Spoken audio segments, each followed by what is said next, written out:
Hello friends, मेरा नाम है शशांक सिंह और आप देख रहे हैं मेरा यूट्यूब चैनल। आज का जो टॉपिक है जिसके बारे में हम बात करेंगे वो है sculptures, paintings, tools, pottery, Graves. तो मैं ये सारे टॉपिक्स हैं, छोटे छोटे टॉपिक्स हैं, इसलिए एक साथ इनको कवर अप कर रहा हूँ।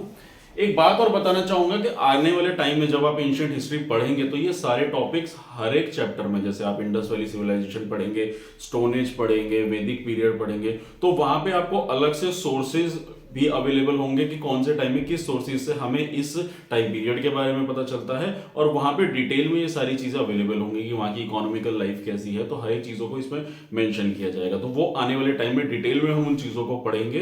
तो अभी जैसे अभी मतलब एंशिएंट हिस्ट्री की स्टार्टिंग है, तो एक बेसिक इंफॉर्मेशन दे रहा हूँ आपको कि सोर्सेज ऑफ हिस्ट्री जो होती है हमारी, कि हमें हिस्ट्री के जो सोर्सेज हैं, ये जो सोर्सेज हैं, इनसे कैसे पता चलता है हमें हिस्ट्री के बारे में।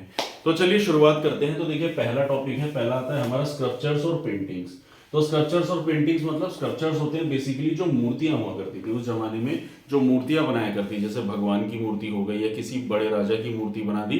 तो उससे हमें क्या पता चल रहा है कि राजा की मूर्ति बना दी है, तो ये पता चल रहा है कि राजा एक मतलब मोनार्की वाला सिस्टम रहा होगा, या वहाँ पे मूर्ति पूजन किया जाता होगा, या फिर जैसे पहले टाइम पीरियड में क्या था कि लोग अग्नि देवता की पूजा किया करते थे, नेचर की पूजा किया करते थे। फिर मूर्तियों का जन्म हुआ तो मूर्ति पूजा यानी भगवान की पूजा की जाती थी। तो इससे हमारी हिस्ट्री के बारे में पता चलता है। तो व्हाट डिड ही से थे, knowledge of cultural development in social and religious life. तो बोला ना, तो जो कल्चरल डेवलपमेंट था सामाजिक लाइफ में, और जो भी रिलीजन्स का जन्म हो रहा था, उसके बारे में हमें किससे पता चलता है, स्कल्पचर से और पेंटिंग से भी। पेंटिंग मैंने आपको बताया, भीमबेटका की जो साइट है जो नीचे कर्नाटका की तरफ देखी जाएगी, वहां पे भी कुछ गुफाओं में पेंटिंग्स देखी गई। वो पेंटिंग्स भी कुछ दर्शाती है कि लोग क्या कर रहे हैं, शिकार कर रहे हैं जानवर का। तो उस दौरान में हंटिंग, जो हंटर गैदर हम पढ़ेंगे, तो हंटिंग बहुत ज्यादा उस टाइम में मशहूर रही होगी। तो पेंटिंग्स हमने ये सारी चीज इसमें आती है। सो कार्ड ऑन टेम्पल्स वॉल, और जो मंदिरों की दीवारों पे जो पेंटिंग देखी गई है, तो उसमें क्या दिखाते हैं कि ड्रेस, हेयर स्टाइल, ऑर्नामेंट, कैसी ज्वेलरी, कैसे कपड़ों का पहनावा, कैसा हेयर स्टाइल। तो उस जमाने का कल्चर ट्रेडिशन हमें सारा किससे पता चलता है, स्कल्पचर से और पेंटिंग से। तो उस जमाने की जो ये सारी चीजें मिलेंगी, उससे हमें हिस्ट्री के बारे में, वहां की सोशल, इकोनॉमिकल, पॉलिटिकल, हर तरह की चीजों को, और स्पेशली रिलीजियस और कल्चरल ट्रेडिशंस को दर्शाता है। अगला जो आता है हमारा, वो है हमारा टूल्स। टूल्स मैं यहाँ पे लिखा हुआ है, जरा आप ध्यान से देखिएगा। फूड है मतलब टूल्स क्या दर्शाते हैं, टूल्स दर्शाते हैं हमारी फूड हैबिट्स को इन दैट सोसाइटी। तो टूल्स का फूड हैबिट से कैसे लेना देना है, तो देखिए मैं समझाता हूँ। पहले क्या था ना, पहले जो इंसान का काम क्या था, एक हंटर और सिर्फ गैदरर हुआ करता था, मतलब दिन भर उसको जंगलों में भटकना है खाने के लिए। इंसान जब जंगलों में भटक रहा था तो उसने क्या देखा कि उसने सिर्फ किन चीजों का इस्तेमाल करा। उसने पहले स्टोन एज था, तो जो स्टोन यानी कि पत्थरों के औजार बनाया करता था, तो पत्थरों से वो किनको, जानवरों को मारा जाता था, या फिर जो हड्डी होती थी मरे हुए जानवर की, उसको काट के शेप बना के उससे वो टूल बना के शार्प तरीके के चाकू वगैरह बनाया करता था। फिर धीरे धीरे डेवलपमेंट होता है, तो इंसान को चीजों की खोज होती है। जब इंसान को लोहे की खोज होती है, आयरन मिलता है, तो आयरन से उसने क्या हुआ, एग्रीकल्चर बनाना शुरू करा। वैसे तो एग्रीकल्चर उससे पहले स्टार्ट हो गया था, लेकिन जब लोहा आया यानी आयरन आया, तो उससे एग्रीकल्चर प्रोडक्शन ज्यादा बढ़ा।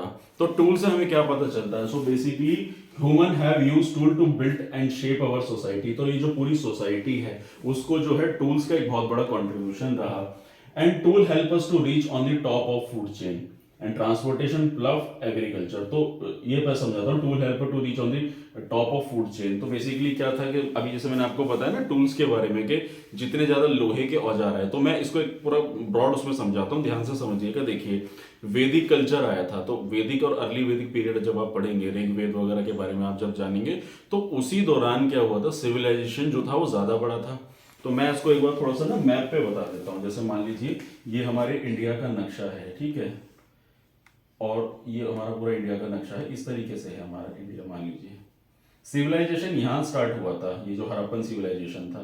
फिर उसके बाद धीरे धीरे धीरे ये जो गंगा नदी बह रही है, बहते बहते पूरा आगे तक बढ़ गया था, यानी कि बिहार और ये पूरा ईस्ट का एरिया, बिहार, मगध, वैशाली, ये सारी चीजें जो हम आने वाले चैप्टर में पढ़ेंगे वैदिक टाइम पीरियड में। तो ये जो कल्चर बढ़ा, ये जो आगे आगे चले लोग, क्या था, पूरा तो जंगल था।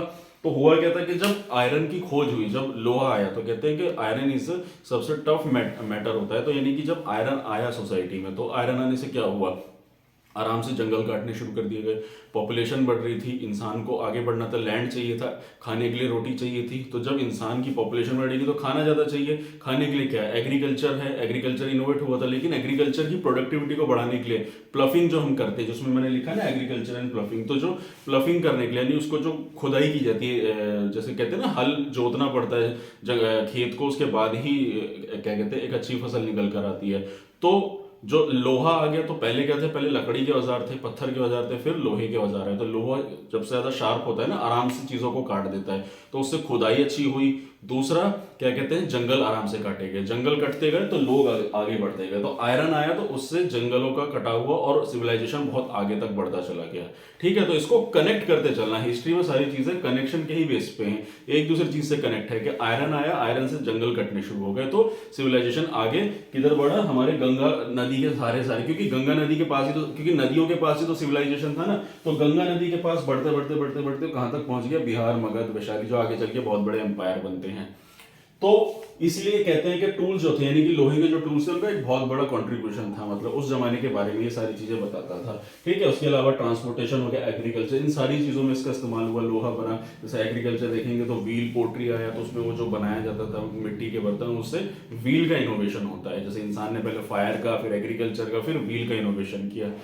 उसके बाद आता है हमारा पोट्री, जो अब हम अगला पढ़ने जा रहे हैं। तो pottery users in ancient history reflect the social economical condition. तो अब ये क्या है, देखिए पोट्री क्या था, एग्रीकल्चर बन गया। अब एग्रीकल्चर एक्सेस में आप प्रोडक्शन कर रहे हैं, तो उस चीजों को स्टोर कहाँ करेंगे, मिट्टी के बर्तनों में, बड़े बड़ी मिट्टी की सुराहियां बना ली, पॉट बना लिए। तो और उनको सुंदर बनाने के लिए उनके पोट्री यानी कि सुंदर सुंदर डिजाइन बनाए जाते थे, ड्राइंग की जाती थी। तो उन ड्राइंग्स को, यानी कि जब वो एविडेंस, वो पॉट्स, वो बर्तन जो मिलते हैं एक्सवेट करके साइंटिस्ट को, तो उससे क्या होता है, आर्कियोलॉजिस्ट जब ढूंढ के निकालते हैं उनको, तो उनके ऊपर उस जमाने की सोशल इकोनॉमिकल लाइफ को दर्शाता है पूरा।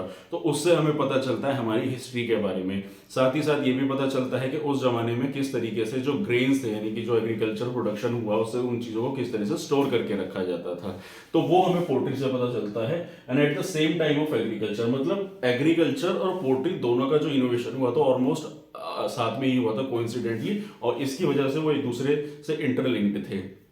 दूसरी चीज पॉटरी बनी, तो पोट्री आपने देखा होगा, कोई मिट्टी का बर्तन जो कुम्हार बनाता है, तो ऐसे वो गोल गोल गोल गोल उसमें घुमा के मिट्टी का बर्तन बनता है, और उसी गोल गोल चक्कर से व्हील का इनोवेशन हुआ, और उसी से ट्रांसपोर्ट निकल कर आता है। वहीं से फिर टायर का इनोवेशन हुआ, और एक गाड़ी बनाई, फिर जानवर को उस पर लोड करके बैलगाड़ी टाइप का इनोवेशन हुआ था। उसके बाद आता है हमारा अगला जो लास्ट है, वो आता है ग्रेव्स। ग्रेव्स यानी कि जो कब्रें हुआ करती थी उस जमाने में। So burial is one of the earliest detectable form of religious practice. उस जमाने की एक रिलीजियस प्रैक्टिस हुआ करती थी। क्या था उस जमाने में, जो जब एविडेंस पाए गए बरियल्स के, जो ज्यादातर साउथ इंडिया में पाए गए थे, मेहरगढ़ वगैरह, सॉरी मेहरगढ़ नहीं, जो साउथ इंडिया था, साउथ इंडिया के एरियाज में सबसे ज्यादा पाए गए थे। तो वहां पे क्या था कि बेसिकली वो क्या दर्शाता था, कल्चर को दर्शाता था, positioning of body and skeleton remains with jewellery. तो बेसिकली उस जमाने में कहते थे कि जब किसी इंसान को दफनाया जा रहा है, तो उसके साथ जब एविडेंस पाए गए, तो कुछ जानवरों की भी स्केलेटन पाए गए। तो इससे ये पता चल रहा है कि इंसान को मरने के बाद भी उसके साथ खाना उसके साथ हमेशा रहेगा।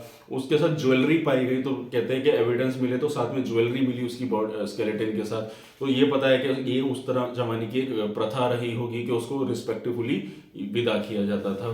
उसके अलावा पोजीशन ऑफ बॉडी, मतलब किस डायरेक्शन में, ये भी एक चीज नोटिस करी थी कि किस डायरेक्शन में, यानी कि नॉर्थ के डायरेक्शन में सर होगा, साउथ के डायरेक्शन में पैर होगा। तो ये एक फॉर्मेट उसमें फॉलो किया गया। तो ये सारी चीजों से पास्ट के बारे में पता चलता है कि पास्ट में किस तरीके का ट्रेडिशन रहा होगा जब किसी इंसान को मरने के बाद दफनाया जाता था। तो दोस्तों ये था मेरा आज का एक छोटा सा टॉपिक था, जिसके बारे में मैंने आपको बताया sculptures, painting, tools, pottery, Graves के बारे में। अब हम अगली वीडियो में जानेंगे इंस्क्रिप्शंस के बारे में, किस तरीके से हमने एविडेंसेस को ढूंढा और जाना और समझा। तो यही था मेरा आज का टॉपिक। और अगर आपको मेरा काम पसंद आ रहा है, अगर आपको मेरी वीडियो अच्छी लग रही है, तो मेरे चैनल को सब्सक्राइब कीजिए, मेरी वीडियो को लाइक कीजिए, और आने वाले समय में आपको और ऐसी इंफॉर्मेटिव वीडियोज मिलती रहेंगी।